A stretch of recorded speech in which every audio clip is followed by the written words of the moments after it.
এই ভিডিওটা হইলো জিপসির মাইলেজ নিয়ে, যে 1 লিটার পেট্রোলে কত কিলোমিটার যাইতে পারে। আর এটা হইলো হিরো 2 জিপসি কিং আর 1300 সিসির ইঞ্জিন আর 4 সিলিন্ডার।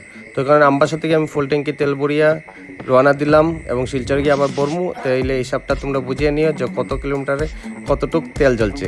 তো আমবাসা কিলোমিটার আসলো 20,377 কিলোমিটার। আমবাসা থেকে স্টার্ট করছি আমি, এমদার রাস্তা পেয়েছি বৃষ্টি ভিজিয়ে বিচ্ছি না, মানে গাড়ি বিচ্ছি, আমি বিচ্ছি না, কিন্তু ওই পারটা চলতে আসলো না। যত বৃষ্টি বাড়ছে অত ওই পারে স্পিড বাড়ছে।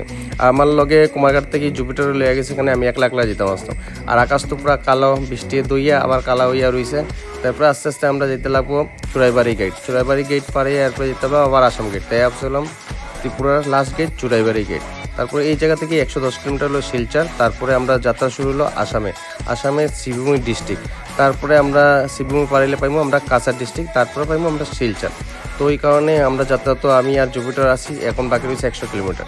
তারপরে আমরা পৌঁছাইলাম আস্তে আস্তে শিলচরে। তো শিলচরে আমরা টাউন হইয়া এরপরে আমরা যেতে লাগবো আমার গন্তব্যস্থলে। তারপরে শিলচর টাউন পারে আমি গেলাম পেট্রোল পাম্পে, যে তেল পড়তে কুয়ারপার রামশিখাস পাম্পে। তো এখানে তেল বললাম আমি টোটাল 212 কিলোমিটার 16 লিটার টোটাল হিসাব করে দেখলাম, মাইলেজ দেখায় 13 এই গাড়িটায় বর্তমানে। তো এই কারণে আপনার জানা হইলো